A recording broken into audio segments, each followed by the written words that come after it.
And that's when I knew niggas ain't involved in this. We like to touch everything we buy.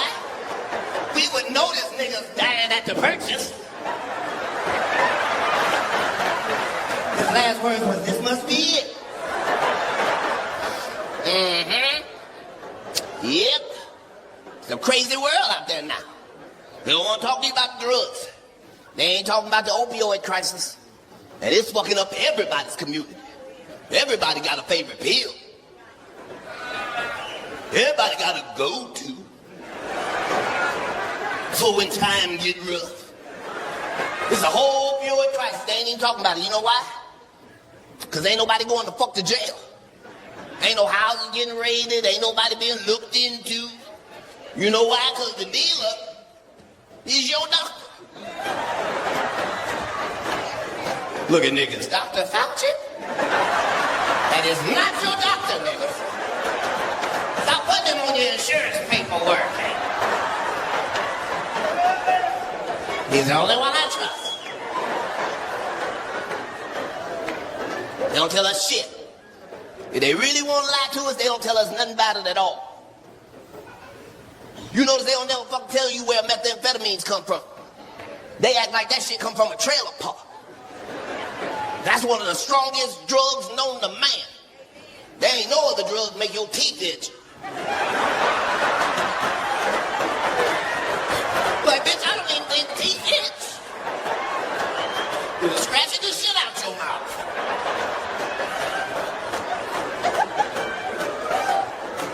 They don't want you to know shit about motherfucking meth. Guess who the fuck discovered that shit and was the first to distribute it and manufacture it? Somebody we all motherfucking know too. Adolf Hitler. What? How the fuck did they leave that out the book? They told us the Nazis was the scariest military in the world. But they never told us why. They was not just making the meth, they rationing it to themselves every day. Put it in chocolate and coffee and tea. Fuck with the Nazis if you want to. Them motherfuckers is the only military don't need to eat or sleep as long as they got teeth to scratch. You fight the Nazis, you look out, they are 750 miles away. We'll see them bitches in 3 days. And you go to sleep. When you wake up, them bitches is in front of the house on the ring cam.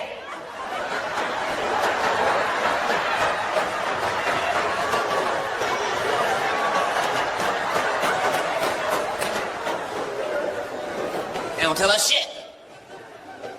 They lie to all of us. They lie to us because sometimes the truth is ugly. Sometimes the truth is painful. But if you love the truth, it's the motherfucking truth. But we all get lied to. Look at the Christians. Not us.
Y'all, used to be you could count on the Christians to holler out a warning to your ass from time to time that you ain't even asked for. They'll just throw it out there. It's the last days.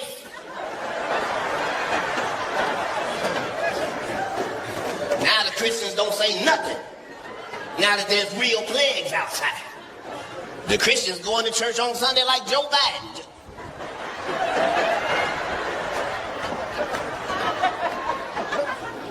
But the truth is, all of us get lied to. Even the Christians. They'll lie to any of us. Because they just don't want you to know the fucking truth because you might feel good about yourself. It's only that. Or they don't want to tell you because they'll know it'll fuck you up. But it's the truth, though. They made that whole Garden of Eden up. Putting slander on our Lord. Talking about an apple tree. Oh, and they ate the apple. Hey, bitch, my God don't fuck with fruit like that. What the fuck? You act like God will put our whole life on the line over a piece of fruit, bitch? If God didn't want you to eat the fruit, Him wouldn't have made the fruit. They just covering up a lie. Because the truth too painful. Ain't no motherfucking apple tree, bitch. You are the tree. This the tree. You the tree, bitch. You are the tree. All right, so if you the tree, then what the fuck is the fruit? This the fruit. If this the tree, this the fruit. The message was, in the same country where 2 airplanes ran into our goddamn buildings and we don't know where they are, right? We can all see the shit. The police is on some different shit. I know you noticed it here. I want you to know it's like that everywhere. The police is on some different shit. Now, I know it's some cops in here. We do not mean y'all. Y'all are doing a great job. We appreciate it. Just doing your job, keeping us safe out there, and thank you so much. It's the ones outside we talking about. They own some different shit. The police used to be serve and protect. Used to be, you are presumed innocent until you are proven guilty. Police is on some different shit. They done figured out they can kill your ass today and come up with a story for the news tomorrow. They done figured that shit out. They done got so good, they can show us the truth, and we can see the truth with our own eyes, and then they can lie to us at the same time and confuse us about the truth we just saw with our own eyes. Okay, the first time we all saw it was at the Boston Marathon bombing. Everybody was looking for the fake-ass, bullshit-ass terrorist. He had a 4-day head start. He could have been anywhere. But we knew he was in the boat because they told us he was in the boat. From a helicopter, that's him in the boat right there. That's him in the boat. Drew a picture around him, that's him laying down at the bottom of the boat. Then they said, the police are here. We gonna back up. Let the police go in and begin negotiations. And all we heard was, brat, brat-tat-tat, brat-tat-tat, brat-tat-tat. Then they cut to commercial. By the time they came back, that motherfucker had 20 holes in his chest, a tunnel in his throat. The next day they say, he was in a gunfight. But he didn't have a gun. As a nigga, that is not a gunfight. That's a drive-by right there. That's execution you got caught in.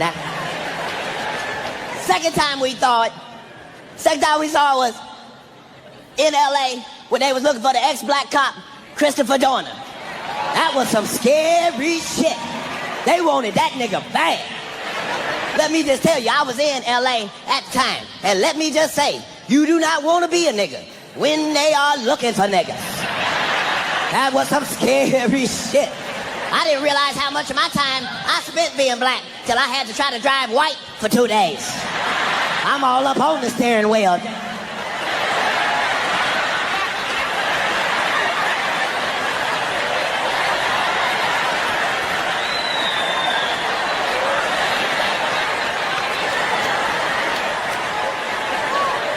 Them motherfuckers want that nigga bad. They shot up 2 Hispanic women in a pickup truck delivering newspapers at 4:30 in the morning. Look for a nigga. Wait a minute. That is too early and too late for niggas. We not gonna be nowhere at 4:30 in the morning, not even if we supposed to be. But we knew he was in the cabin because they told us he was in the cabin. He's in the cabin. The police have him completely surrounded. There's nowhere for him to go. We're going back up. Let the police go in and begin negotiations. And all we saw was, get that motherfucker.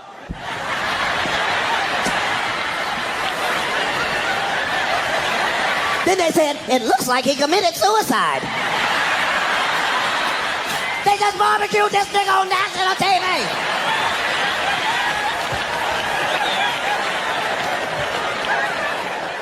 I know the police is on some different shit. You had to tell me. I found out the hard way. They did some shit to me I didn't even know they was allowed to do. I knew they could take a nigga to jail. I thought that was it. These motherfuckers put me in a real mental institution with real crazy people. What the fuck? I might have thought I was crazy till you put me in here with the real crazy motherfuckers. Now I know I'm saying this shit. You ain't lived till you try to break up a fight with a motherfucker and himself. Fuck you, nigga, fuck you. One of y'all is right. That's all I'm trying to say. I ain't trying to be in your business or nothing.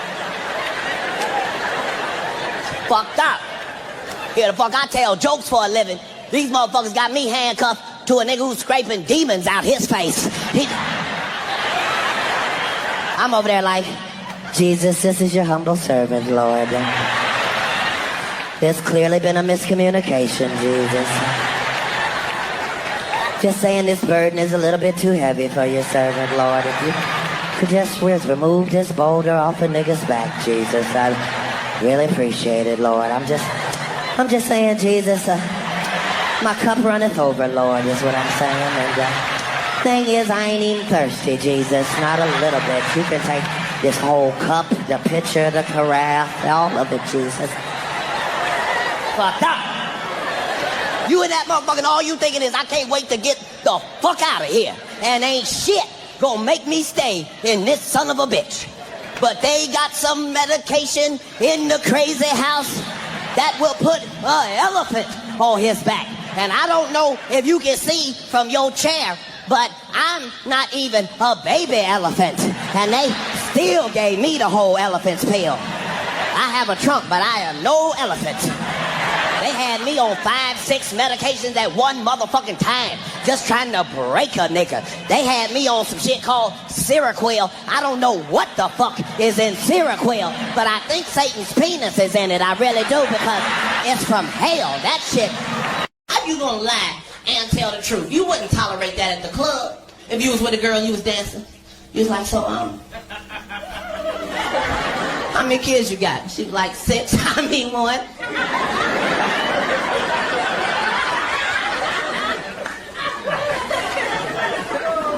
Bitch, that ain't funny. How many you got? That's what they do. They lie and tell the truth at the same time. You seen the commercial. You can get a brand new 2004 Expedition, no credit, bad credit, bankrupt, divorce, parole violation, whatever your problem is, on approved credit. Just say no credit, bad credit on approved credit. That's like you meet a woman at the club, she tell you, I'm gonna give you some pussy, never. But bitch, that ain't the same then. That's not the same. Then they got commercials for medication.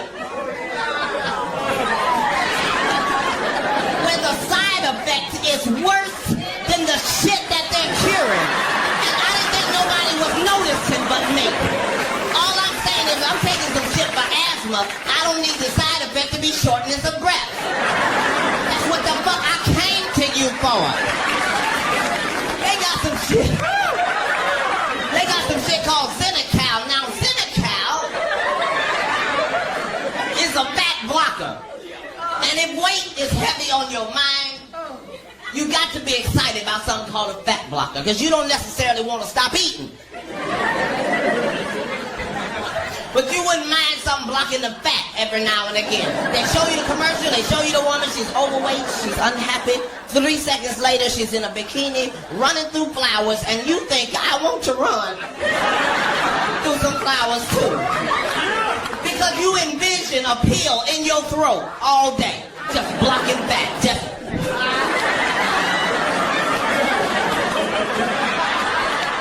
Then they say possible side effects are gas with an oily discharge, diarrhea, and the inability to stop it. What the fuck?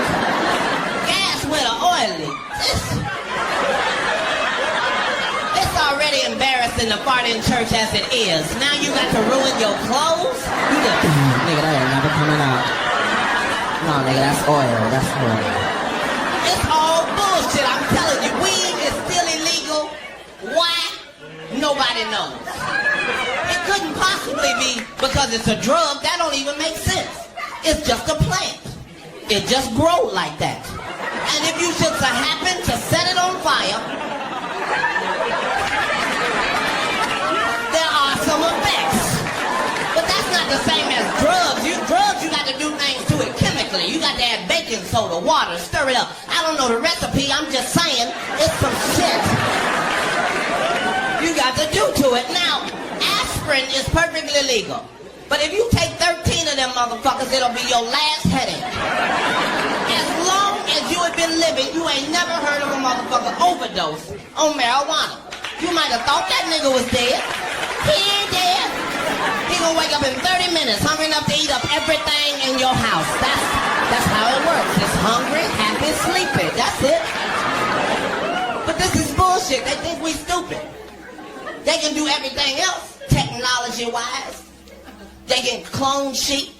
They can make a baby without the mama.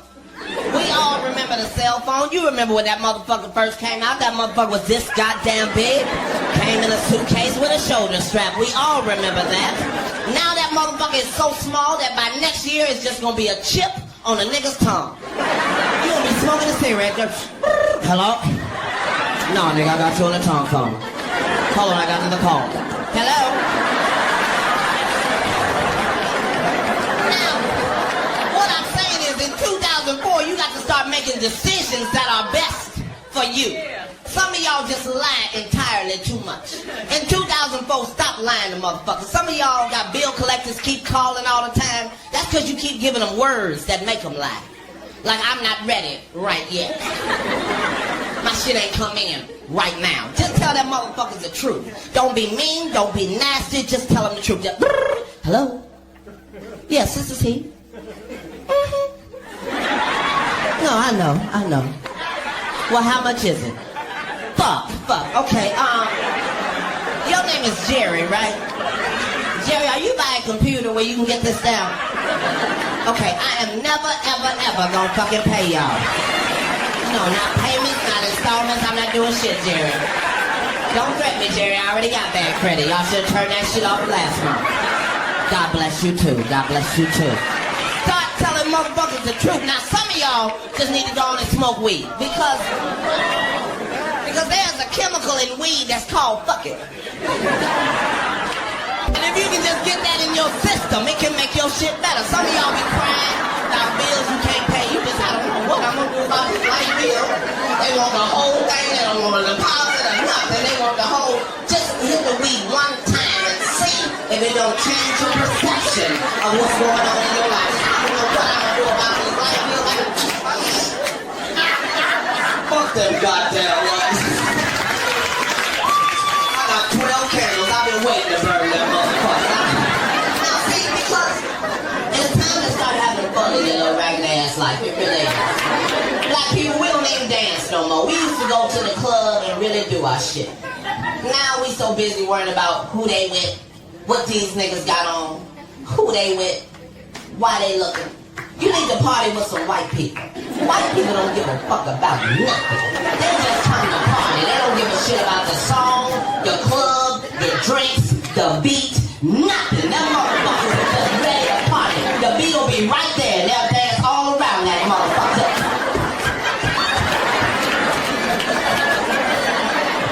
Niggas be like, you can't dance like that to 50, nigga. your own shit. Cause you've been doing the backhand bounce for 12 motherfucking years. It's bullshit now. You in the club, you doing your shit. You look over this nigga doing the same shit. Now you gotta get special with yours. This nigga wanna throw his back out to show you. Go in the club and make up your own shit. Now you need to be very, very in your head for this, because some of y'all don't know that haters running a gang. They're never solitary. So while you're doing your shit, it's gonna be haters on you.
Do your shit. Go in the club and make up your own shit.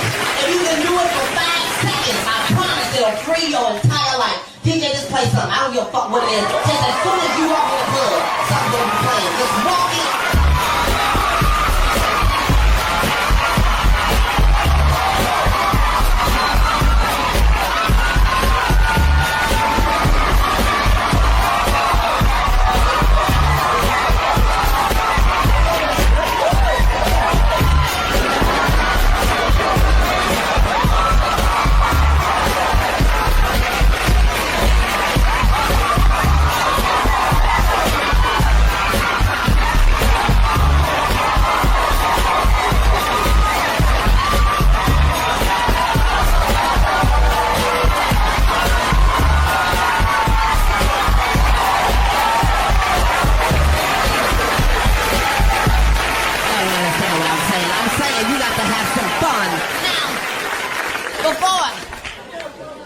I need to tell you that you need to make sure that all the shit that means something to you means something to you. If you married, hold on to that motherfucker till it ain't no good. How many of y'all got kids? Make some noise if you got kids. That's the most powerful thing in the world. I say this at every show. If you got a crazy ass baby mama nigga, it's a nigga testifying in the back. If you got a crazy ass baby mama, just try and work with her ass if you can. I'm a single father. I done had niggas, he was 9 months old, he 8. I'm just here to tell you this ain't no motherfucking joke. This is a goddamn job. Every motherfucking day raising these little ragged ass motherfuckers. That's a goddamn job. This nigga, first of all, he wake up at 5:30 every motherfucking morning. He don't give a fuck about weekends, weekdays, what time daddy get home. At 5:30 he's up. Not only is he up before Jesus, he ain't got no job, he ain't got no bills, so not only is he up at an ungodly hour, he is happy than a motherfucker for no apparent reason. At 5:30 every morning he just, good morning daddy, time for some cereal. I done put that nigga to bed at 5:15. At 5:30 he just, good morning daddy, time for some cereal. But that's my motherfucking nigga. I don't know about you, I'm a pimp right here. I ain't a pimp as far as putting holes on the street. I'm a pimp right here. I think pimp, therefore I am. So that's how I deal with my son, see. See, the first rule of pimping is you can't lie. Some of y'all niggas think you're pimping because you got 2 girlfriends, but them bitches don't know each other. That's not pimping. I tell the truth. My son is 8. He ain't never believed in Santa Claus. I'm sorry. I cannot afford for him to walk around thinking it's a white man going through the ghetto giving niggas PlayStations. No, baby, no. Daddy bought that with his weed money, baby. Can And you say sacrifice? Sacrifice, very good. Me and that nigga talk. He came to me 2 months ago, he said, Daddy, I want an Xbox. I said, well, sit right here, pimpin'. Let me holler at you. Now, the first thing you need to understand is the Xbox is $199.99. Now, Daddy can do this all day, every day, no problem. But I need you to understand it only come with one controller. That means Daddy can't play with you, your friends can't play with you, it's just you. That means I gotta buy another controller at $34.95. Now Daddy can do this all day, every day, no problem. But I need you to understand it only come with 2 games. You gonna be through with them motherfuckers tonight. That means Daddy gotta buy 3, 4 other games at $45 to $55 a piece. Now Daddy can do this all day, every day, no problem. Or I can look in the recycler under the classified section and I can get you what's known as a Nintendo 64. Now it's not gonna be new, so it's gonna come with like 20 games that other kids have already opened and played with to make sure it's fun. Then me and you got like $200-300 left over. We can go all across the country, stop at ice cream trucks, buy 6 nuggets, don't eat 6, eat 3, throw the other 3 out the window because we don't give a fuck because we got money like that. And that nigga sit right there and make a pimp decision. He just... You say 20 games? Well, we just go on and get the Nintendo then, Daddy. That's my motherfucking nigga. Make a pimp decision then. When the new Jordans come out, I take that nigga to the Foot Locker with the rest of the children and let him try them on. Just go and try them on. No, they tight, they tight. Okay, I want you to do me a favor. Run down this hour real quick. I'm gonna time you. On your march, get set, go. 9 seconds, 9 seconds. That was fast. Okay, take them off, take them off. Come with Daddy to Payless. I want to show you something. I want to show you something. Now put the Batmans on. Put the Batmans on. Make sure the Velcro is tight. Make sure the Velcro is tight. On your march, get set, go. 5 seconds. All I'm saying is you're faster in the Batmans. Now sit right here and let Daddy holler at you, Pippin. Now, if you want the Jordans, Daddy can get the Jordans all day, every day, no problem. But for the same price as the Jordans, you can get the Batmans, the Robins, the Pokemons, the Digimons. You can get these that don't have no name, but they light up every time you walk, just every step you take. And that nigga bling bling out the store. He just... Y'all been all that. I've been chatting and thanks for the time.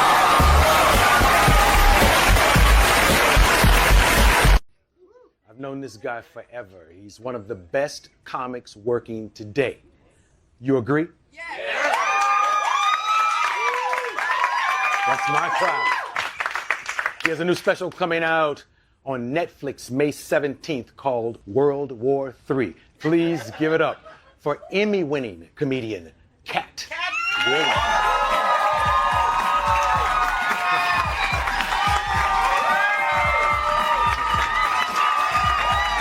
Nigga, old nigga jump. Yes.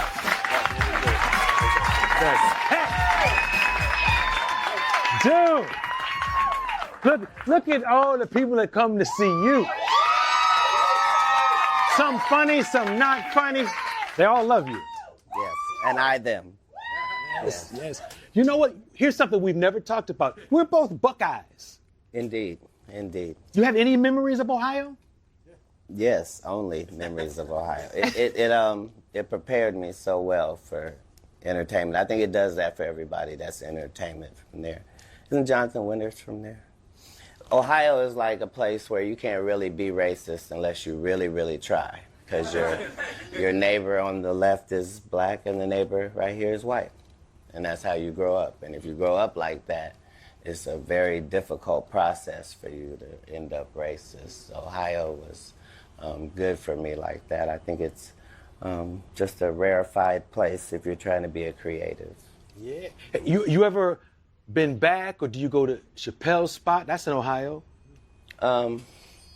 My grandmother's spot took precedence over Chappelle's farm, but because she stayed right outside UD Arena and Dayton. I was born in Cincinnati but raised in Dayton, but there aren't really any bad places of Ohio.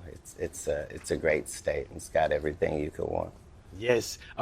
Yeah. And now, what kind of stuff are you doing now? Where are you in your comedy progression? Well, this is special number 12. So the baker's dozen, you know.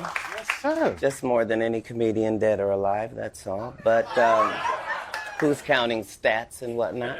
But no, it's been this conversation since '95, and each special is just me picking up this conversation. So if I made a mistake in one, then 2 specials later, you'll see that I've changed my conversation about that particular thing because of growth. And the audience has allowed me just to continue this open dialogue. And now that we're getting to a space where free speech is under attack, and it's really the dark ages come back. It's just a privilege to have a job where you can talk for a living and share your thought process. So I'm really excited.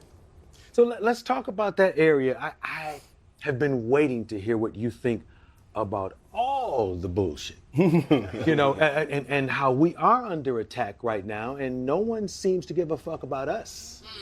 Well, I named it World War III 9.5 months ago, so that's before Russia and Ukraine.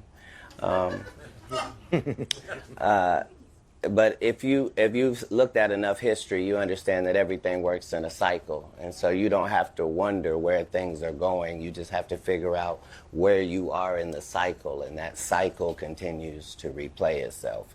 So for our group, we're just my ancestors' original religion was math and science. So, you know, trying to go back to the old religion and incorporate that in the conversation.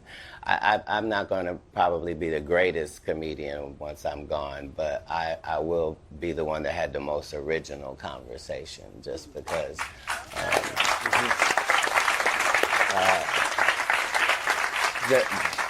not because of me, but because my fan base allows me to have that conversation. You know what I mean? Yeah, and it's a blessing to be able to be wrong and to be able to make mistakes and to be able to not have the right answers and not have the press and marketing that guarantees success. There's something to be said about all that. And for me, like, I'm not in competition anywhere. Like, I'm really the guy that 6-year-old me was trying to be. Like, I've really nailed that. So, fortunately, I wasn't that specific. Just be successful and live. Yeah. So I hit comedy clubs sometime and I watch guys working on their next special, getting their material right. I never see you in a club, but then you have an hour that's on fire. Do you work in your house? How do you get right?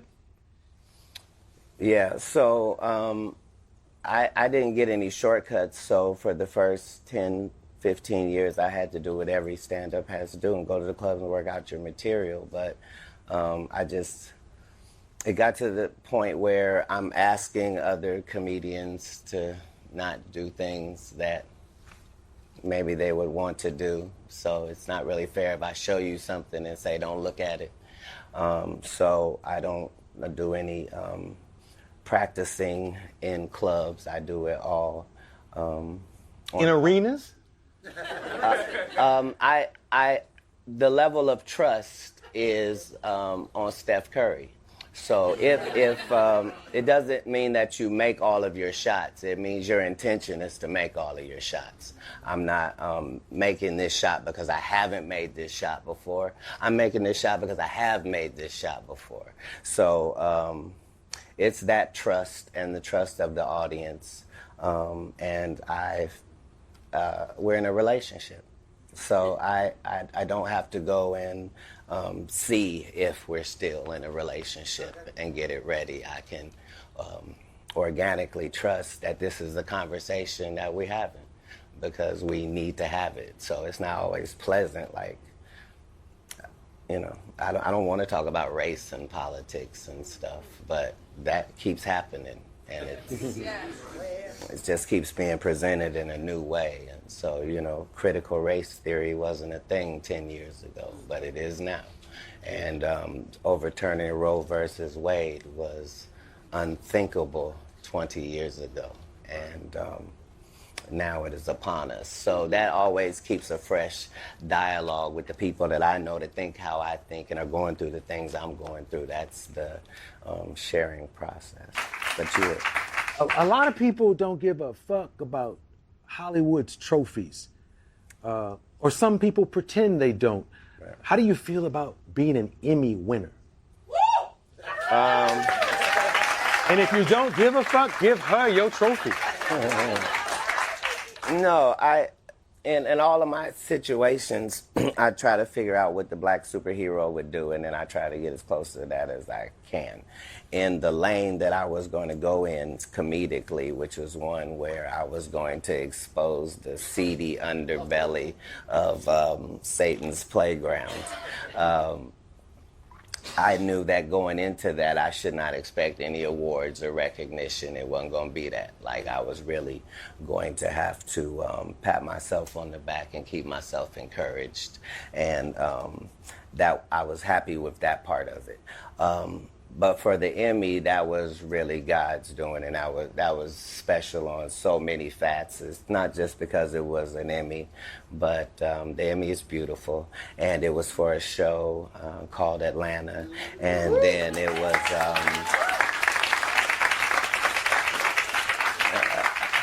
so a powerful city, and then you have, you know, the GOAT Glover and the whole production there, and the fact that my character wasn't telling any jokes or doing any dance. He was really exposing a piece of his soul. And so the fact that that's what I got it for, I'm forever grateful for that. So I'm going to follow it up with a couple Grammys this year just because...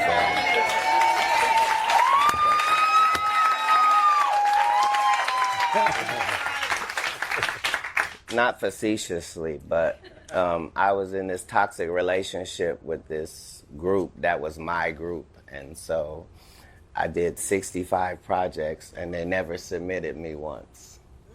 And so that Emmy was the first time I had been submitted my whole career, blocked by my own people.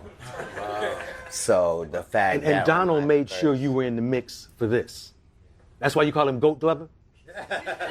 He was that as Childish Gambino. Mm-hmm. Absolutely.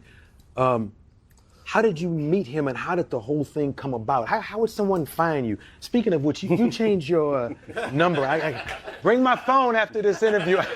He changed his number. No, I used to go to jail a lot, and every time I went to jail, it was a new phone. So, yeah. Now I've had one phone for almost 5 years. Feels foreign. Yes!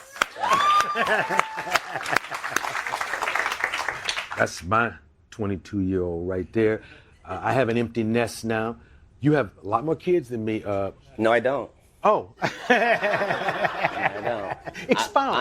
I'm an empty nester as well. Everybody's grown. I got the last graduation I'm going to, May 12th, and then bam, everyone's of age. So yeah, congratulations on that. Yeah, and I got 3 grandbabies. Wow, that's cool. So that's cool. Hard to have a rough life like that. Absolutely, man. Okay, so we told them when the special is on. Yes, we did. And I don't think there's anything else we have to talk about. We can have fun. Hey, do you all know that one of the best freestylers, comedy or hip hop, is sitting to my left? Now wait a minute. I don't care if you clap, it don't matter.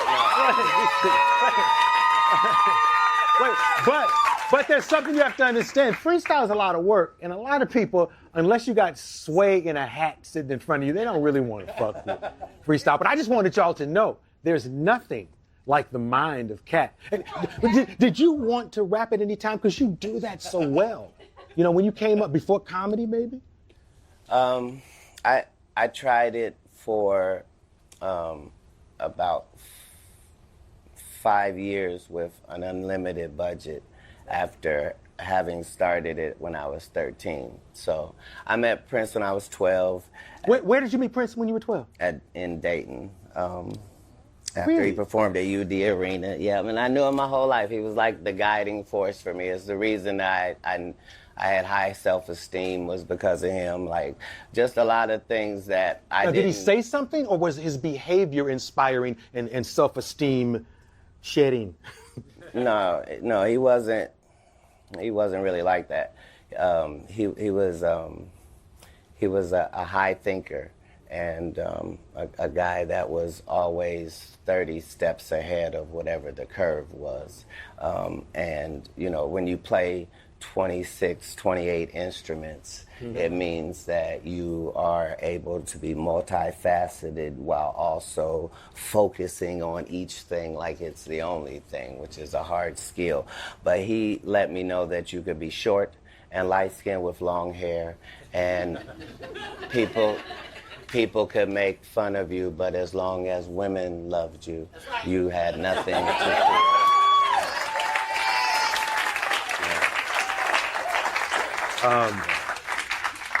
That's a good place to end. How is your love life? Magnificent. Magnificent. Are you engaged? Are you just in love? Well, what's the status? I am completely engaged with being in love with. I'm a like I don't know. I don't want to get personal, but if anybody in the audience has ever loved their mother and loved somebody else, that's two loves. And so as long as you understand that you're capable of having two loves, then. So there's a second woman in your life who's older? No, I don't know. That you call mom? No. Fuck mom last night. No. I wasn't making an announcement. Yeah. Who's your stylist? You always look good. Thank you. And this don't come from Nordstrom. You know, how does it all happen? Do you lead it, or do you just walk in and put on what she brings or he brings? How does that all go down? You don't even wear your watch on. You actually have two watches. Yeah. There's a genius behind this shit somewhere. Excellent. Thank you. Well, everything is a village, of course. But I haven't had a stylist my entire career, just because when I was young, one of the jobs that I had was at this cleaning service in a very ritzy place called Nob Hill in San Francisco.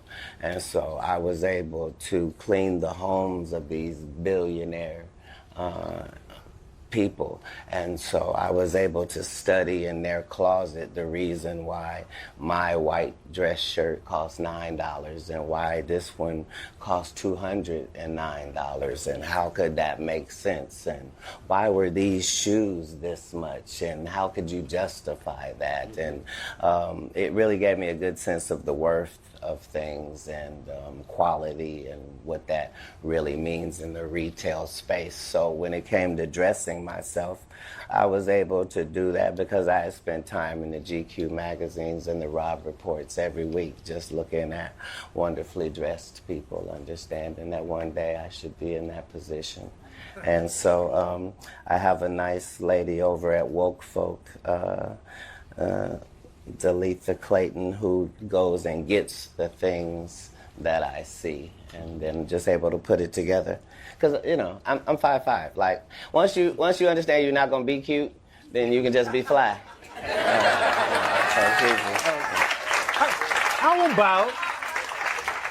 How about a Katt line of men's clothes so we can have those shoes and you can make the money? Would you ever, like Kanye has clothes, would you ever have Katt clothes? The thing about me that I guess is weird is that I'm really not my biggest fan. Like I don't think there's something about me that means that people should dress like me because I have No, I do well for myself, and I count on people in the fashion industry the same as everybody else. But just understand that in fashion, none of it's new, and it's all that cycle that we were talking about anyway, so it's easy to catch it. You just find out last year, were they on 1986? Well, then next year, they'll be on 1987. And right, because I'm saying if you're a man, for how long have men been wearing pants and shirts? There's been no innovation. We can pretend. Yeah. Since Moses stopped wearing that robe, we've been doing slacks ever since. Right, right. Yeah. Well, unless you're gonna freestyle a bar, I guess this is. I just didn't get a beat. Number one, and number two, you did that to me last time. Yes, and that's why they ripped the show from us. I ruined it. No. We're such big fans of yours, and I want you to know that the imprint that you've had on the culture, like I know you probably don't get it because you think. I just host the show, but it's not like that. Like, you don't have any predecessors, you don't have any peers, you don't have any other black guy who ever touched the consciousness of both ends to be able to,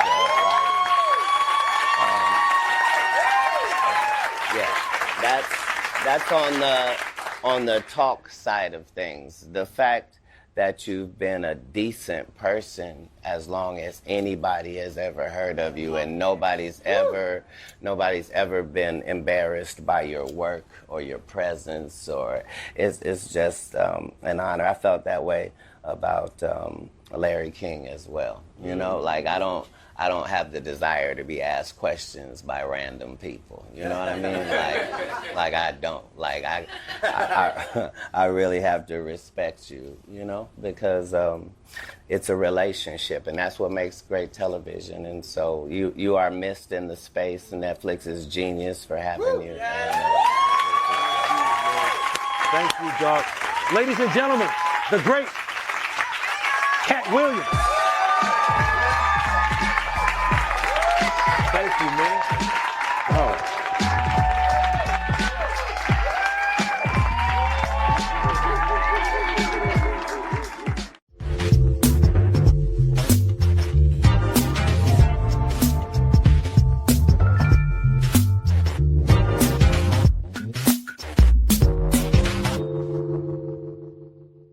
Nothing. You notice they don't even talk about the war on drugs no more? You think that's because there ain't no more war? Or there ain't no more drugs? They don't tell us shit. They don't talk about drugs no more. Because for the first time in history, black people ain't making none of the drugs. Look at white people. What? Yep, I know white people, you finding what I'm saying hard to believe. I'm gonna tell you a statistic that's gonna blow your fucking mind. There are 0 niggas making fentanyl.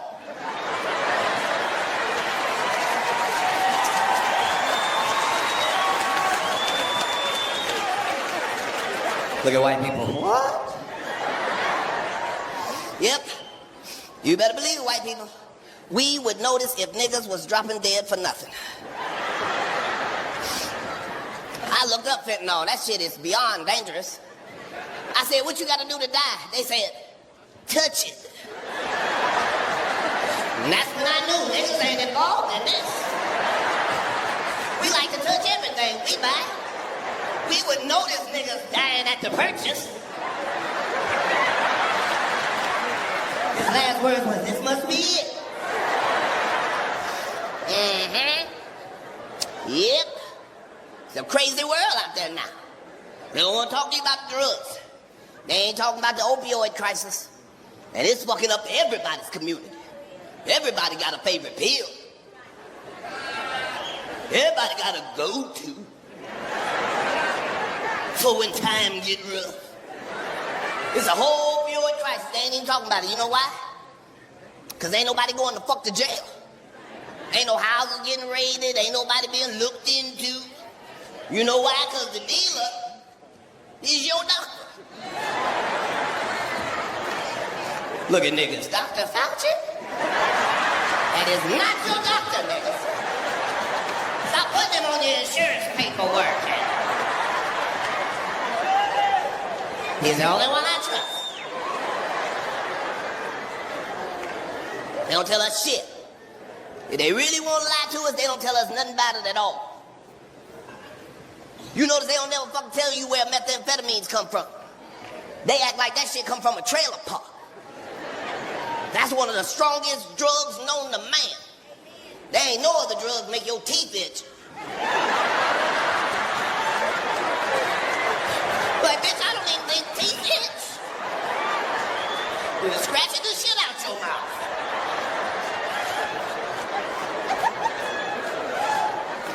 They don't want you to know shit about motherfucking meth. Guess who the fuck discovered that shit and was the first to distribute and manufacture it? Somebody we all motherfucking know too. Adolf Hitler. What? How the fuck did they leave that out the book? They told us the Nazis was the scariest military in the world. But they never told us why. They was not just making the meth, they rationing it to themselves every day. Put it in chocolate and coffee and tea. Fuck with the Nazis if you want to. Them motherfuckers is the only military don't need to eat or sleep as long as they got teeth to scratch. You fighting the Nazis, you look out, they are 750 miles away. We'll see them bitches in 3 days. And you go to sleep. When you wake up, them bitches is in front of the house on the ring cam.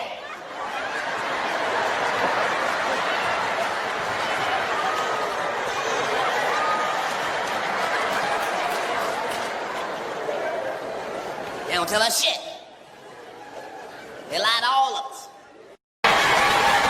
Just saying. All got been to laugh. Motherfuckers thought that because I was raised homophobic, that might have meant I was homophobic. Wait a minute, motherfucker, don't speak for me. I can tell you how the fuck I feel. Just because I got an opinion don't mean shit. At the end of the motherfucking day, I thought we were talking about rights. And I thought it was human rights. I think they human rights. So if you are human, you deserve your motherfucking rights. The reason for that is I don't give a fuck what you are doing in your life, because I'm too busy doing what the fuck I'm doing in my life. It's growth.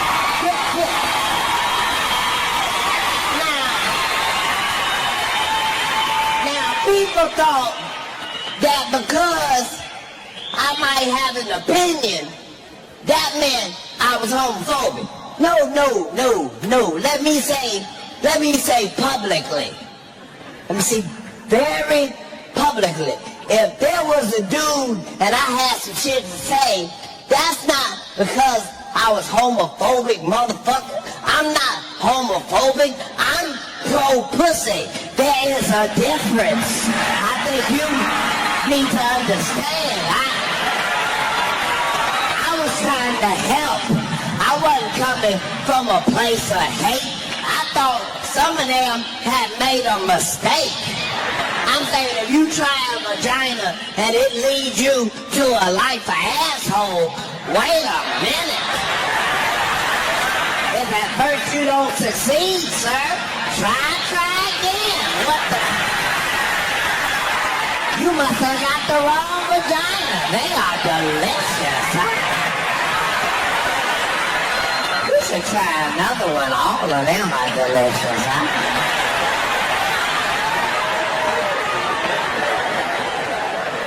realized there was a contradiction. Because if you ask me about gay dudes, I have shit to say. But if you ask me about lesbians, I don't have shit to say about lesbians. I've already had this conversation with Jesus. He know I love lesbians. I don't even think lesbians should pay taxes. I really don't. I think they are already taking care of 2 vaginas.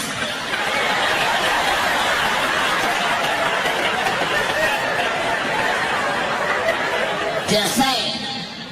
We can't afford to be judging all the time. Our life is too motherfucking hard as it is. You gotta be able to just laugh some shit the fuck off. I just don't like when they try to force shit down our throats. Had Jason Collins come out as the first openly gay basketball player. That's fine and all, but nigga, you can't suck at both things.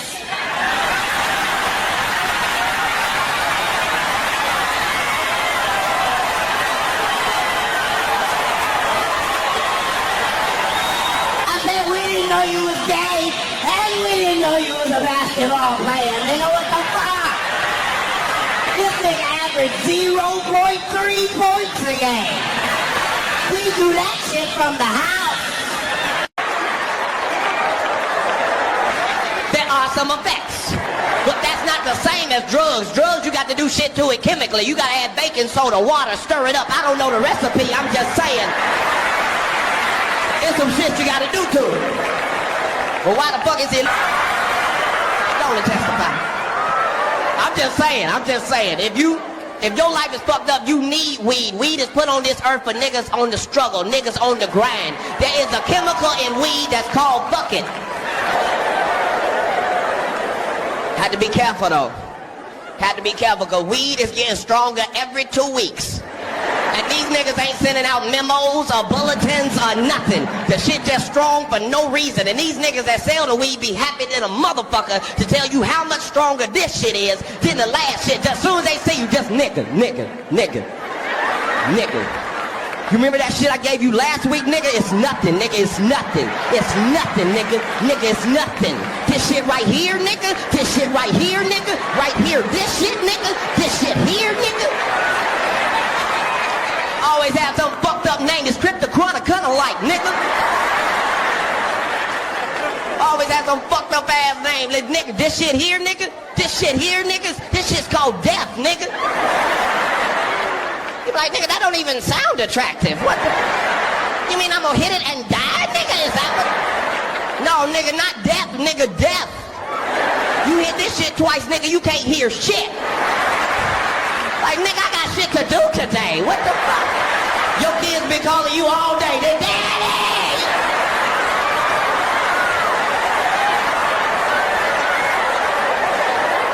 Fucking around with them motherfuckers.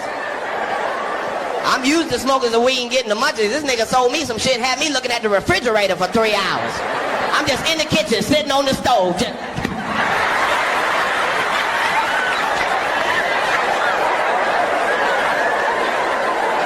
I bet you it ain't shit in there, nigga. I bet you. All I'm saying is you know the weed is too strong when you can't do shit but hit it and look at it. You just in your house, just, nigga, something in there, nigga, something in there. Well, why is it sparkling then? Why is it sparkling?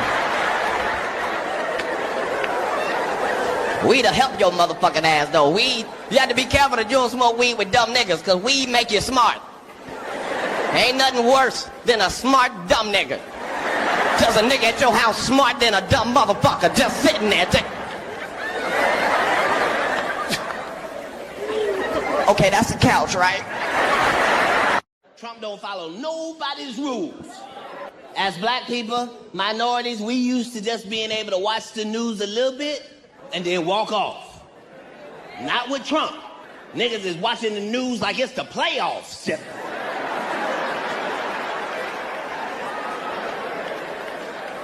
Did they say anything about niggas yet? We got one more day then, one more day. I said right then, I said, okay, Trump ain't gonna say no more shit that throw me off guard. Then Trump said the shit that shocked the world. You was watching the news, had your breakfast blunt, and it scared you and your breakfast blunt. Trump said, grab him by the pussy.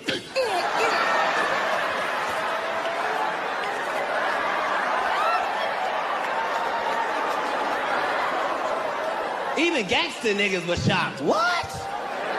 Where the fuck they do that at? Trump don't follow nobody's rules.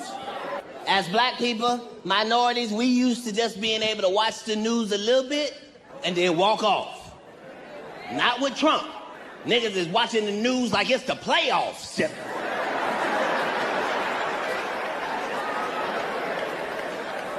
Did they say anything about niggas yet? We got one more day then, one more day. I said right then, I said, okay, Trump ain't gonna say no more shit that throw me off guard. Then Trump said the shit that shocked the world. You was watching the news, had your breakfast blunt, and it scared you and your breakfast blunt. Trump said, grab him by the pussy.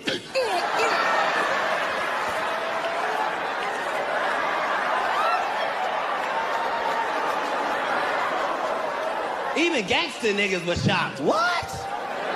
Where the fuck they do that at? I'm saying some of these rap guys are just hilarious. Like, Right. I didn't understand that they were that funny. Like, Snoop is just really hilarious. Snoop Dogg is funny, He's doing all these things. He's got 2 TV shows. He's doing a movie. He's got 3 albums. He's coaching football. He's doing a show about being a father. And you hear he's high, and you're like, I can't get out of the room if I'm high. Yeah. How is he doing all Remarkable of this stuff? man, But yeah. he really is. But yeah, the rap world has just been amazingly hilarious to find out how many funny guys are out there. Yeah, I can. Well, and also they have their own language and just their way of living, and they just this bravado, and it works. You know all about it. You're there with us at the parties. It's true. Yeah, I'm a fixture at every rap party. Hiya, fellas, how's it going? Ladies and gentlemen, the pompadour. Yeah. Well, where's the fondue?